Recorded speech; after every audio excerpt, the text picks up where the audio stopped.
Oi, boa noite, graça e paz. Hoje é dia 13 do 3 de 2022. Nós vamos iniciar agora aquele estudo nosso, né? É bem gostoso, mas tá escuro aqui, hein? Como que nós vamos fazer com essa luz? Vamos ver. O estudo é quem é Jesus? Então, nós vamos ter algumas perguntas aqui. Nós vamos ler o versículo, vamos ler o texto e responder a pergunta quem é Jesus em João 10:9. Ah, tem que falar quem sou eu, né? Sou a Luzia, sou missionária já há alguns anos, fui consagrada missionária pela Igreja Batista Russa em Vila Prudente, também por uma missão nos Estados Unidos e uma missão da África do Sul, tá? E na época a Igreja Bíblica da Paz. Há alguns anos atrás, eu tinha 26 anos. Mas vamos lá, ao que interessa. Quem é Jesus? Vamos gastar um tempinho, assim, para saber quem é Jesus. Na verdade, essa pergunta, se você for realmente procurar na palavra, na Bíblia, dá 319 vezes o versículo explicando quem é Jesus. Só que nós não vamos tão longe assim. Vai ser um estudo básico, o suficiente para entender quem é esse Jesus.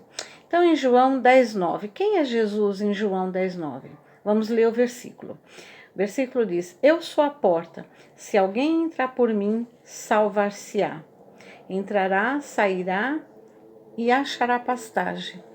Jesus, ele aqui nesse texto é a porta. Não tem como estar na presença de Deus, ir até Deus, se não for através de Jesus. Ele é a porta de entrada na presença de Deus. As pessoas às vezes desprezam Jesus por ser filho. Acha que o filho é menor que o pai.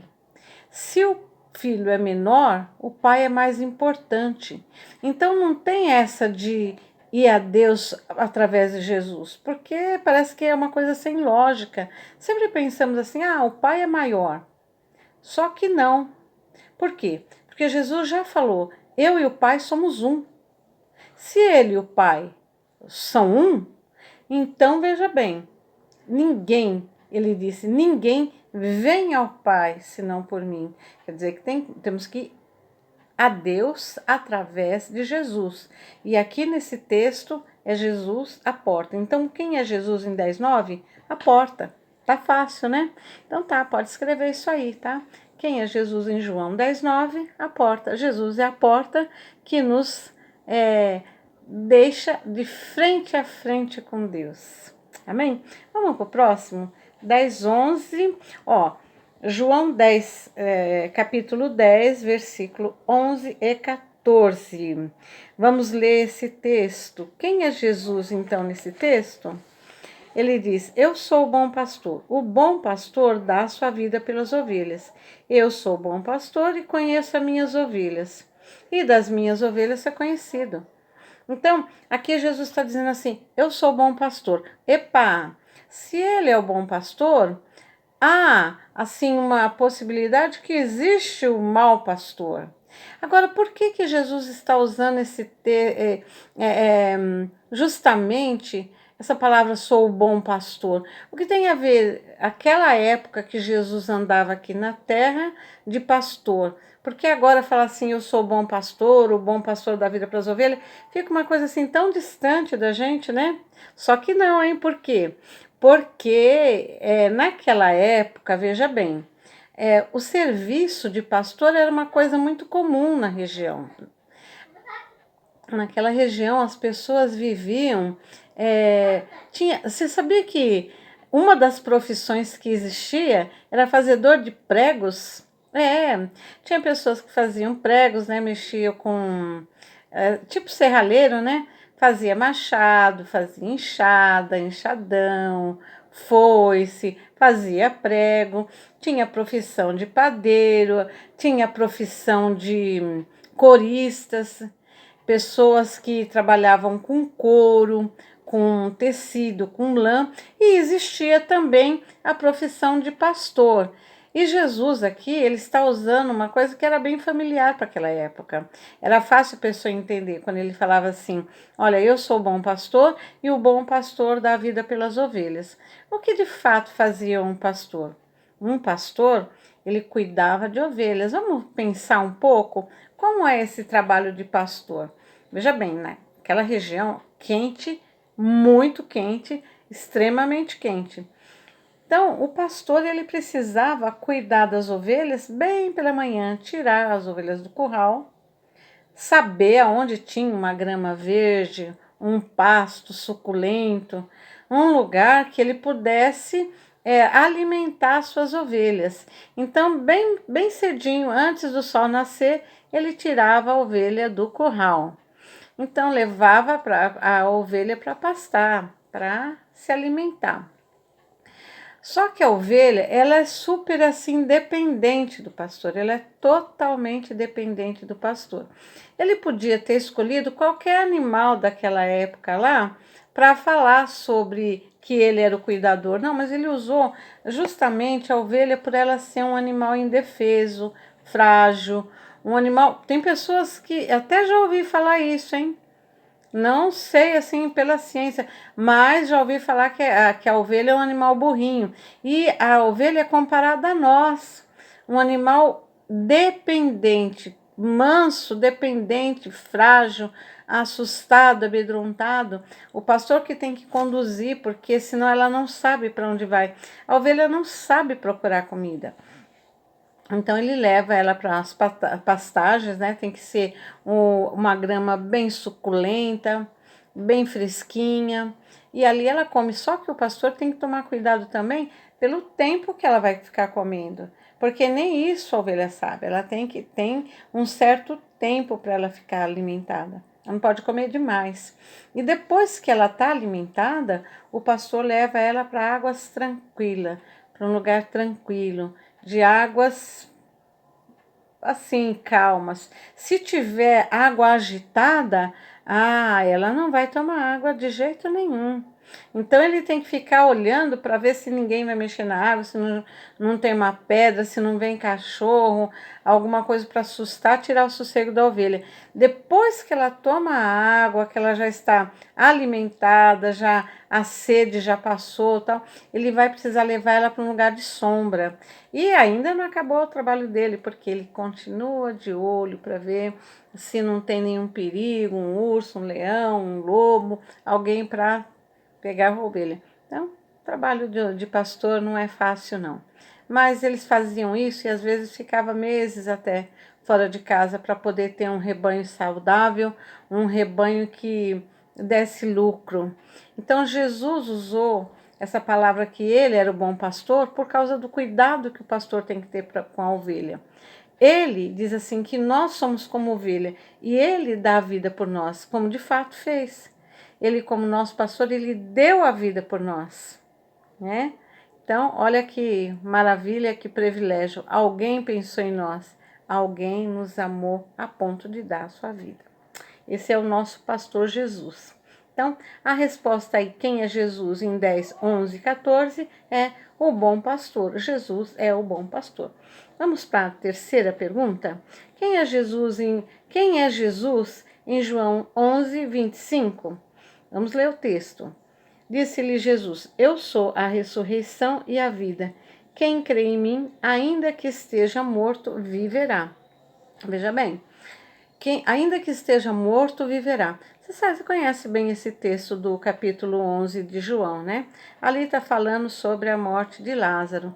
Lázaro, amigo de Jesus, que morreu, teve uma doença lá e acabou morrendo, né?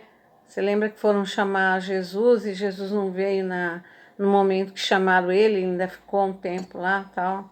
Na hora que Jesus chegou, Lázaro já tinha morrido, já fazia 4 dias.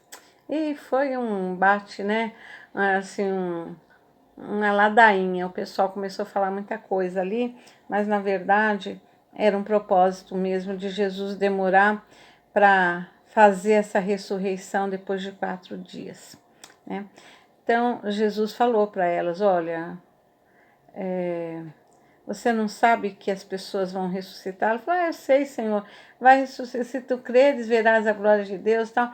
E ficou aquela conversa lá, elas não acreditavam, porque era impossível uma pessoa depois de 4 dias viver de novo. Mas foi isso que Jesus fez. Chegou lá, como vocês já ouviram falar, tal.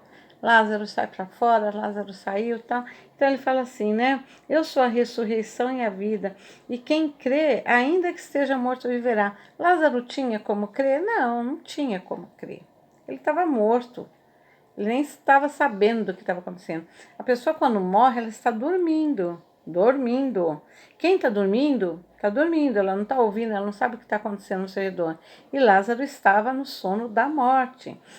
Mas essa palavra ele disse para as irmãs, Maria e Marta. Olha, eu sou a ressurreição e a vida.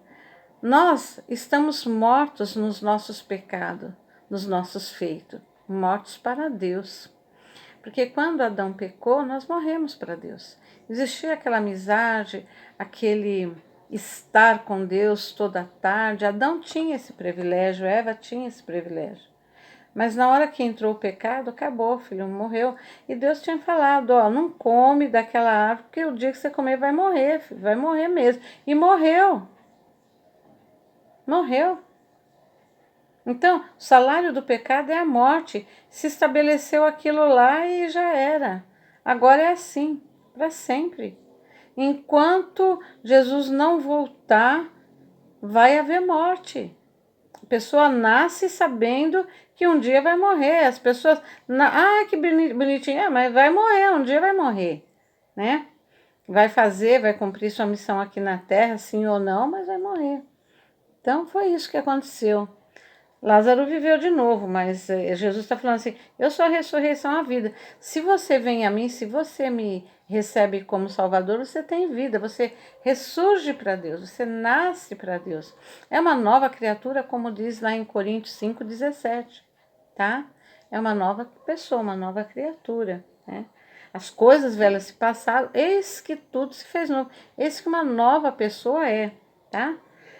Então tá, a resposta aí é quem é Jesus em 11:25? Eu sou a ressurreição e a vida. Vamos lá para a quarta pergunta. Quem é Jesus em João 12:46? Leitura do texto. Vamos lá ler o texto. Eu sou a luz que vim ao mundo, para que todo aquele que crê em mim não permaneça nas trevas. Quem é Jesus aí? A luz do mundo. Aquele que crê não permanece nas trevas. Se você acreditar em Jesus, você não vai permanecer nas trevas. O que está dizendo das trevas é o estar longe de Deus. Quem está longe de Deus está em trevas. Quem ainda não recebeu Jesus está em trevas. Não, mas eu tenho luz, eu enxergo tudo. Não, espiritualmente você está nas trevas. Mas ele está dizendo assim: se você crê, eu sou a luz do mundo. E quando Jesus ele entra na nossa vida, ele lança luz nas nossas trevas. Nós passamos a ver além do palmo do nosso nariz. Nós passamos a ver coisas que antes a gente não via na questão espiritual. Achávamos que estava tudo bem. Então, quando a gente ouve a palavra e recebe Jesus como Salvador, nós começamos a ter uma visão nova de mundo, mundo espiritual, mundo com Deus. Ele diz, eu sou a luz do mundo. E a pessoa que crê não vai permanecer nas trevas. Trevas não é lugar para o ser humano. Deus não tem isso para nós. Deus tem luz, Deus tem vida, Deus tem salvação. Aquele que anda no escuro cai, tropeça, machuca, não sabe para onde vai. Assim é todo ser humano que está longe de Jesus. Bem, vamos ficar por aqui, depois a gente continua esse estudo. Viemos até a questão número 4. Que Deus nos abençoe, uma boa noite, fica na paz.